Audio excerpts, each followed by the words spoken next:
They're killing indiscriminately. They set fire to the medicae with the people still inside. How many are there? Asked Mericus softly. They shot down the alderman just like that. It was horrible. How many are there, Androdea? He repeated.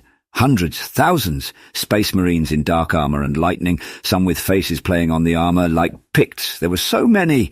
They had skin hanging from their shoulder. The faces of men peeled from their flesh, and bones. The bones. Her voice dropped into a mumble, and she shook her head repetitively.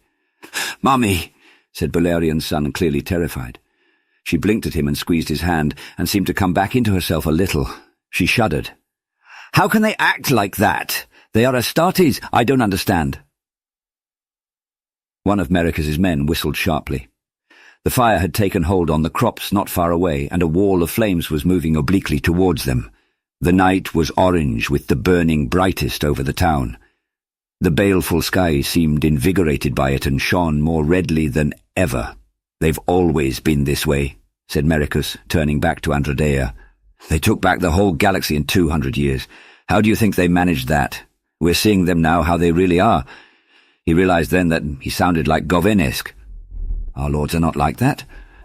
Mericus smiled reassuringly. "No, they aren't," he said, but he was not so sure. The Ultramarines had conquered thousands of worlds. A good many had been human cultures. Were the sons of Ultramar any less ruthless when ordered to lay their mercy aside?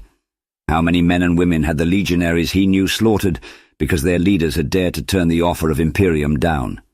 Whole civilizations had been purged. They'd heard it all from the news criers. The remembrancers of the Ultramarines had been diligent in their reporting. It all seemed so blindingly obvious now that weapons with minds can turn against their masters. The Ultramarines stopped by Mericus.